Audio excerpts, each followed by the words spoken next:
tutunayan ko na ang 7-day Sabbath ay doon lamang iniutos sa Israel. Ayon sa Biblia at mga referensya. So, dito, nilagay ko na lahat ng nalalaman ko nung ako pa ay napa sa Sabadista. Kaya, tuloy na lang po tayo, no? Una, ang sabi dyan is, yan ang paksang patutunayan ko ng 7th-day Sabbath ay doon lamang iniutos sa Israel. Ano ang unang patunay? Una, ayon sa Biblia na ang 7-day Sabbath ay doon lamang talaga ibinigay. Ayon sa Exodo 16:29, alalahanin ninyo na binigyan ko kayo ng araw ng Sabat. So, ang kausap dito na alalahanin ninyo, Israel. Sila yung kausap niyan. Binigyan ko kayo ng araw ng pamamahinga. Pag sinabing Israel, bansa. Hindi lang ito sa mga sa lahi ng mga Israelita, kundi sa mismong bansa.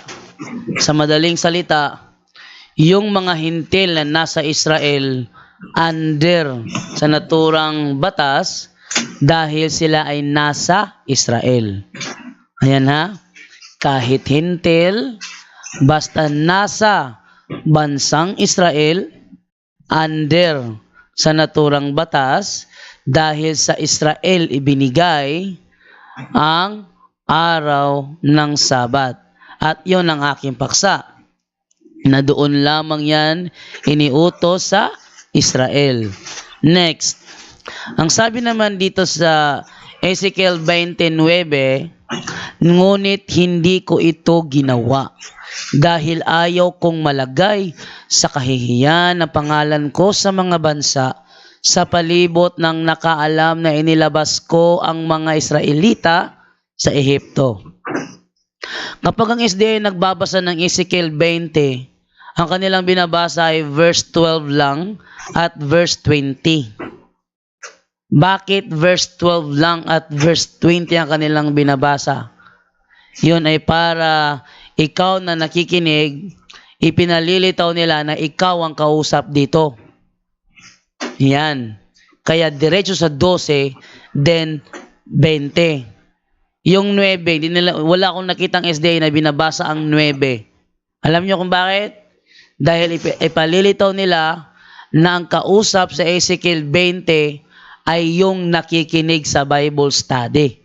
Yon. Ano sabi dito? Inilabas ko ang mga Israelita sa Ehipto.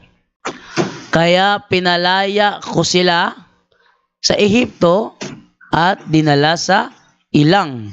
So, ang main subject dito, yung pinalaya mula sa Ehipto. Alam natin kung anong bansa ang pinalaya mula sa Ehipto. At yun, yung Israel. 11. At doon binigay ko sa kanila. Sinong kanila? Yung mga taga-Israel. Ang mga utos at mga tuntunin ko na dapat nilang sundin para mabuhay sila. So, ang kausap dyan, yung mga taga-Israel. 12. Ipinatupad ko rin sa kanila ang araw ng Sabat bilang tanda ng aming kasunduan. Magpapaalala ito sa kanila na ako ang Panginoong pumili sa kanila na maging mga mamamayan ko. Sinong sila? Israel. Sinong binigyan? Israel. Bansa ang binigyan, bansa. Kaya kahit ikaw'y Pilipino, kung ikaw ay nasa Israel, under ka sa naturang batas. So sa panahon natin ngayon, open-minded ng mga Israelita eh. No? Sa Israel ngayon, sa ating panahon, yung mga Christian hindi pinipilit na magsabat ng Sabado. Okay? Next. At dahil sila ang binigyan, kaya isa sa mga hindi binigyan niyan ay ang mga taong nauna before kina Moses. Dahil ang Israel ang binigyan, Hindi dyan kasama yung mga taong nauna before the time of Moses.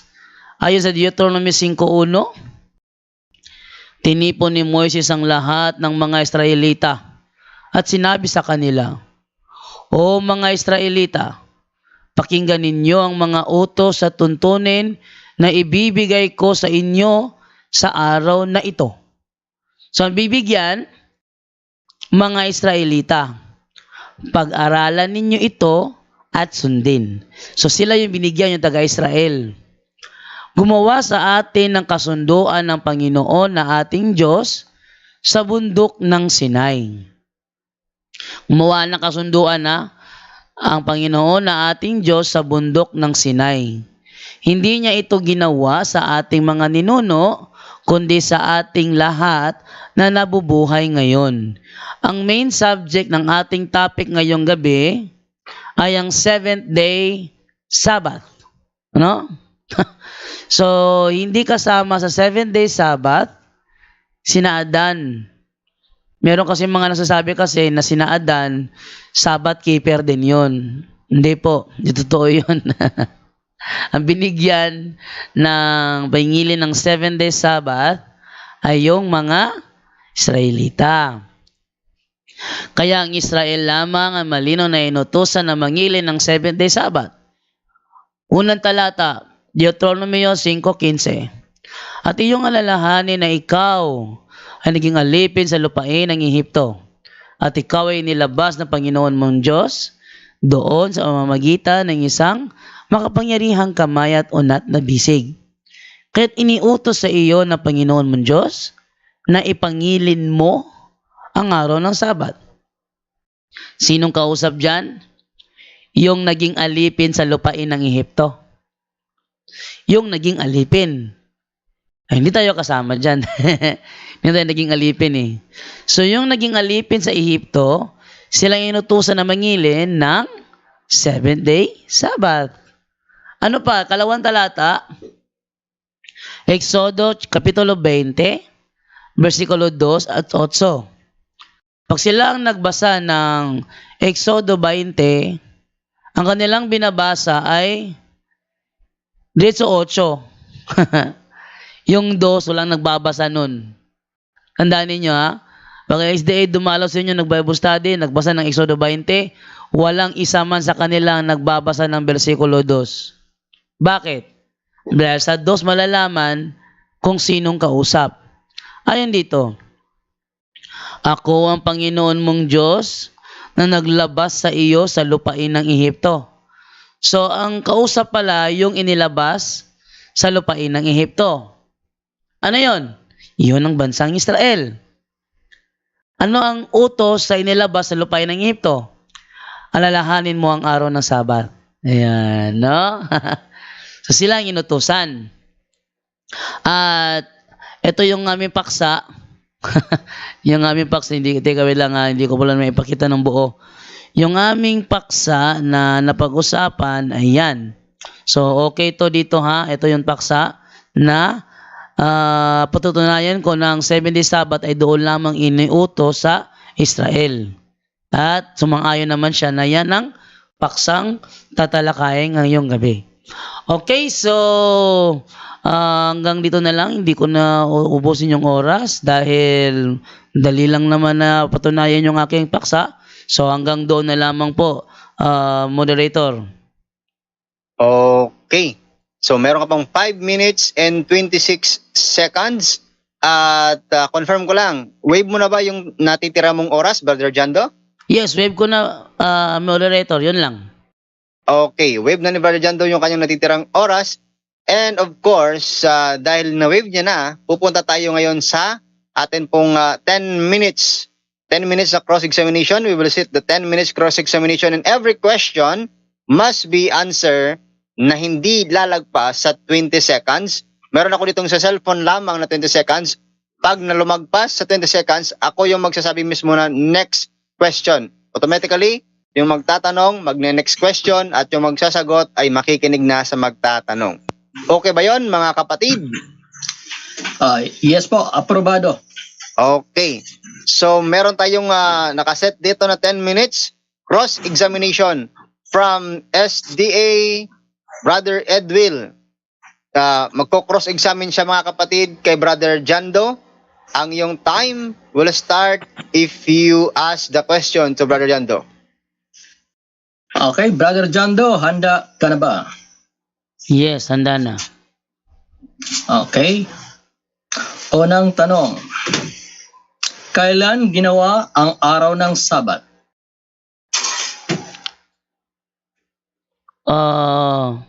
Yun ay ginawa panahon pa sa Genesis. Creation, doon ginawa ang araw ng Sabat. Ito bang Sabat na ito ay ginawa para sa tao, yes or no? Ginawa siya sa mga Israelita. Ang tao na sinatukoy dyan ay ang mga Israelita. Okay. So, ibig sabihin, hindi mo sinasangayunan na ang Sabat ay ginawa para sa tao? Ang sinabi ko na ang Israelita ay tao at binasa ko mga talata na sila ang binigyan ng Sabat. Next question. Okay.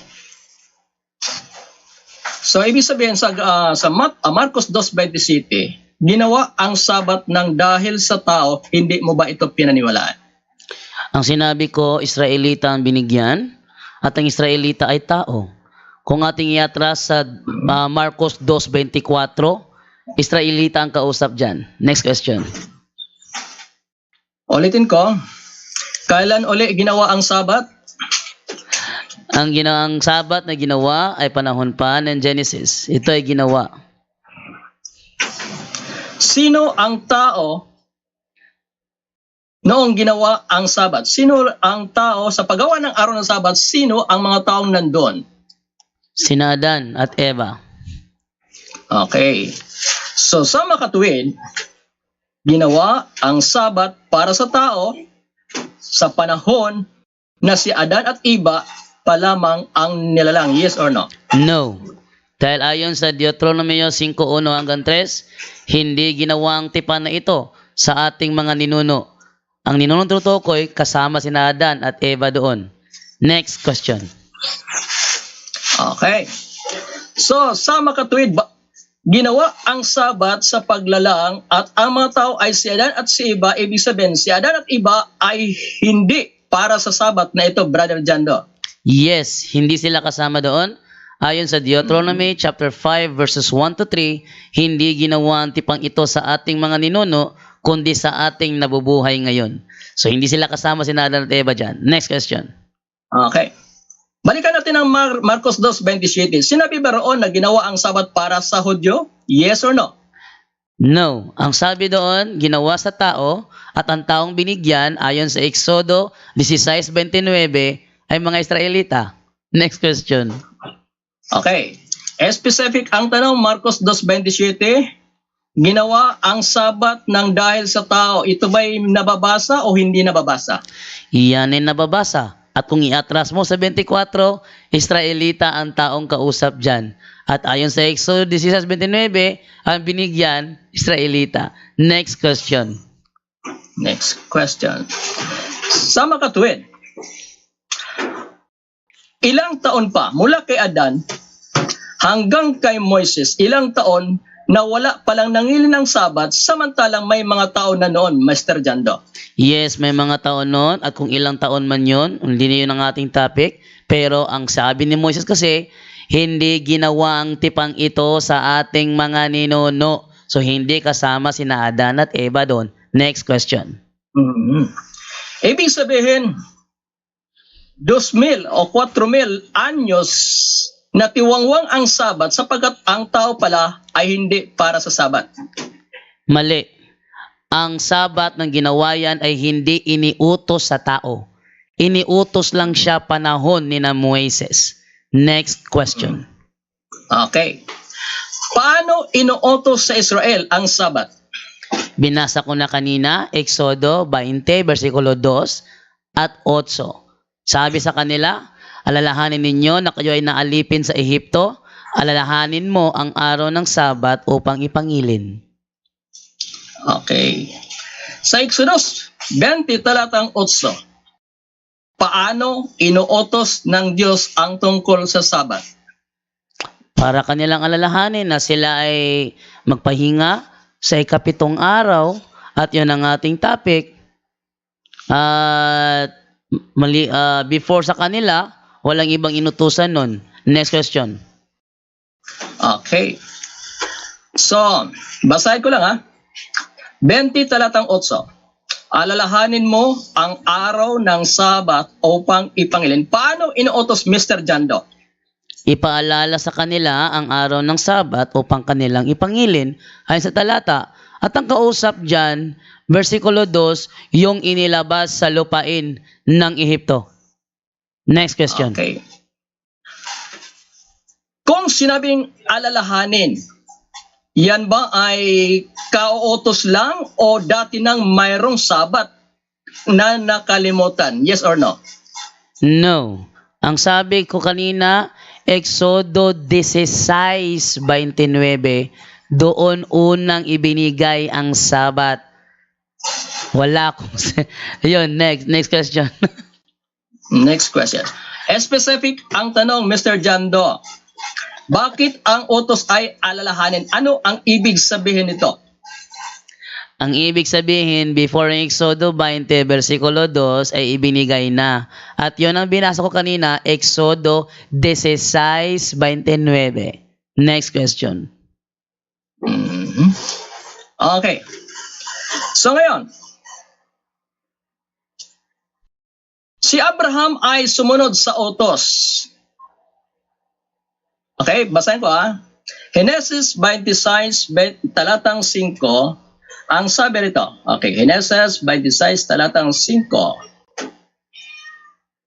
Sabi rito, sapagkat sinunod ni Abraham ang aking tinig at ginanap ang aking bilin, ang aking mga utos, ang aking mga palatuntunan, at ang aking mga kautusan.